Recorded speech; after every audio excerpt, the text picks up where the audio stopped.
We'll present an approach here on detecting data drifts in image classification, neural networks, deep neural networks. And this is a joint work with my PhD student, Danuska Sanarantha, and also with Mike Smith and Kiriti Gauda from AMD.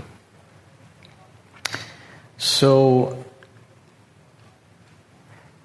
it is organized, the whole presentation is organized. We're going to give some introductories at the beginning, then we're going to give the contribution of this work in a summary, some motivation for this work.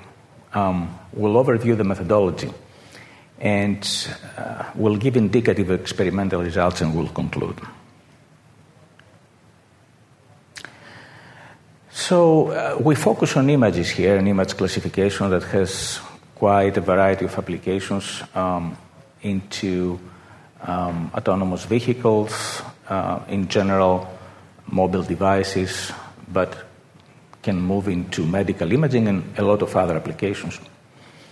And the problem that we consider is changes in the input stream that impact in general classification accuracy. And so in real time, we'll have to be able to see what kind of data drifts are happening and do diagnostics. We would like to see, not only test and find out whether data drifts exist, but also to determine the magnitude of that drift. And in diagnosis methods, we can have effect-cause or cause-effect diagnosis. This principle, this methodology, falls under cause-effect. Based on what we see, we're going to be able to do reverse engineering and find out what is the level of the drift, the magnitude of the drift.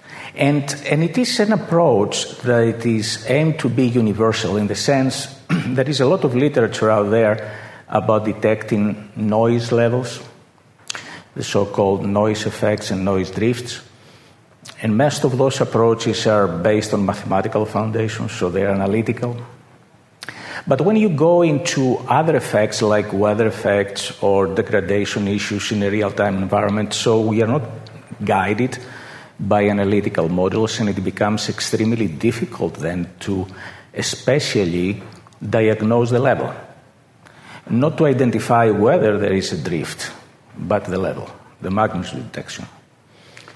And so the approach that I'm presenting here can be implemented to accommodate any type of drifts, as we will see here.